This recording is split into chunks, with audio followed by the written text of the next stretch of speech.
These set of talks are going to be called the trajectory talks. When I mean trajectory talks, because what is the trajectory in which we have to focus in order to take India forward and to how to strengthen the economy of India.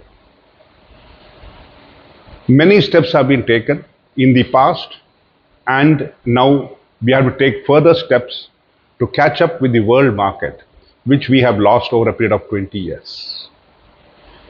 One of the major areas which many people have missed out is tourism.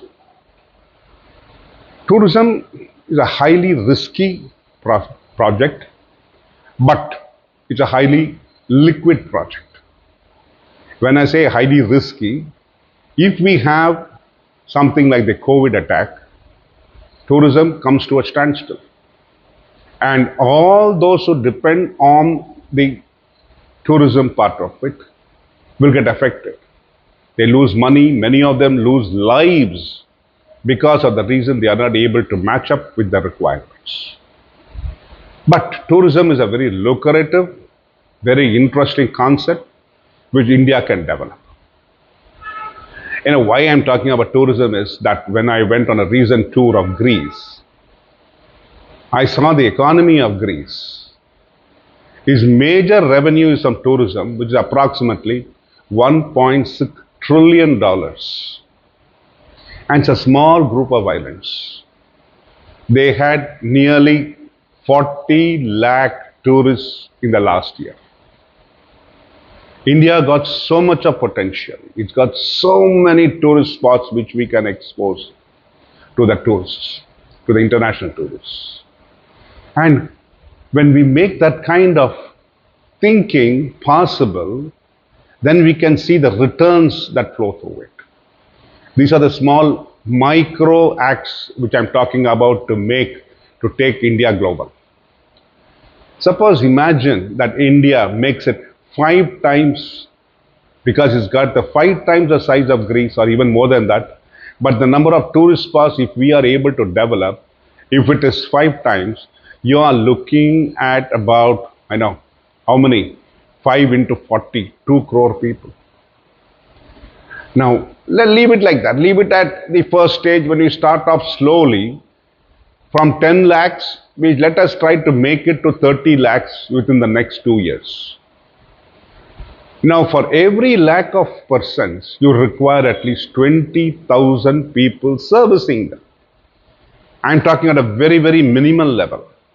But if you really want to make it a tourist spot, you may require more services being rendered. So if you look at it, 1 lakh people require 20,000 people. So 40 lakh people, you are looking at 40 times. That means 40 into 20, you are looking at 8 lakh jobs of possibilities. 8 lakh job possibilities. So when you look at that 8 lakh jobs possibility, the minimum level, if you had to multiply it 5 times, you are going to have a labor shortage. And that is one area which India needs to tap. We have one of the largest beaches in the world. We are a peninsula with a lot of water around us. We have hills, we have valleys, we have forests, we have reserve forests showing tigers, lions, you name it, we have it. We have the best possible place to show the world for snakes, Agumbe. You are looking at birds, Bharatpur. You are looking at so many beautiful places available for tourists, but why haven't we exploited it to the level to which other countries which have very limited areas to show how much have exploited that? You are looking at, I'm looking at the scale of operations which can happen if we are to increase our tourist levels from now the current 20 lakhs to 40 lakhs. You are looking at hotels, you are looking at bus services, you are looking at drivers, cleaners, every type of car mechanics, lorry mechanics. You are looking at transportation, you are looking at so many possibilities. And those possibilities should be exploited. When we make it a strong tourist spot, then we are looking at India becoming a global center of operations. Why do you say that I'm looking at tourism as one of the major things, and how is going to make India a global center of operations? When we look at people coming into India and to see India, we are going to make it a better place for them to look at and a better place for us to live in. It's a two-way street. And you are hitting two birds with one stone. Imagine that suppose they are going to come to a village in the heart of, say, Maharashtra. They are going to have a very clean village, which is going to be the place at which they are going to stay.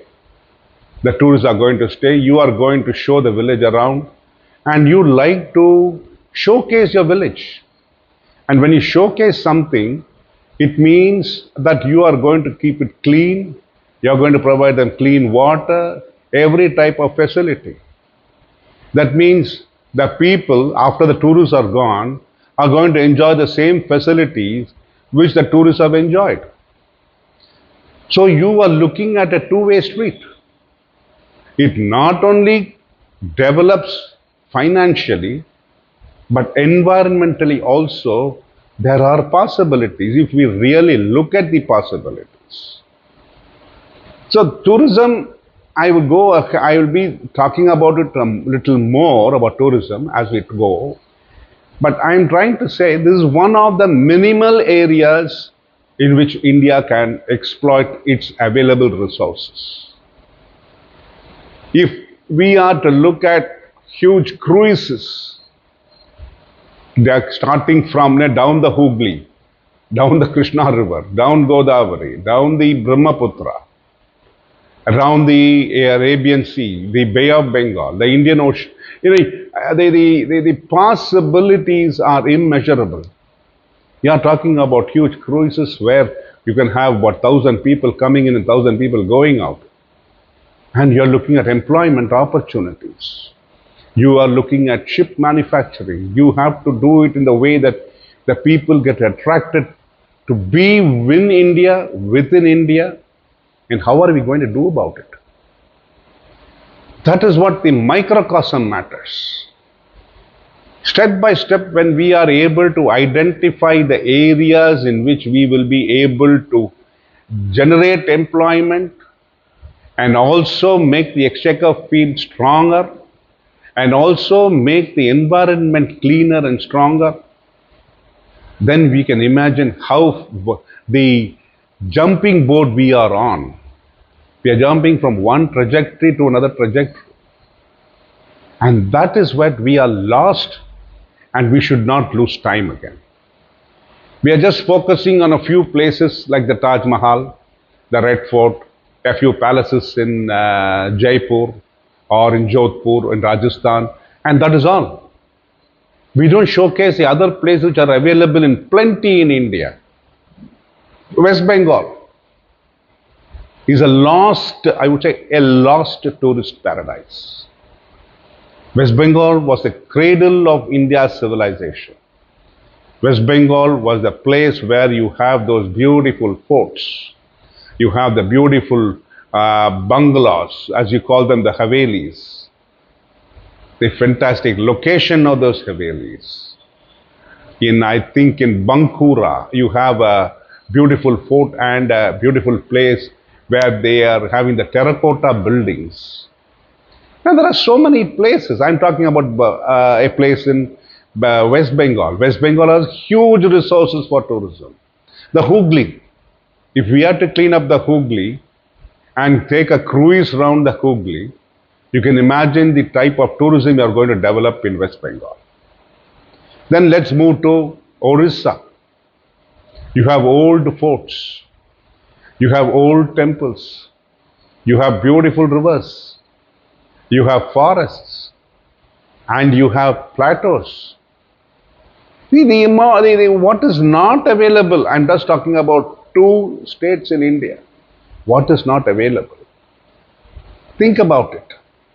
Let us focus on it and let us talk about it. I'll take it in the next talk. Thank you.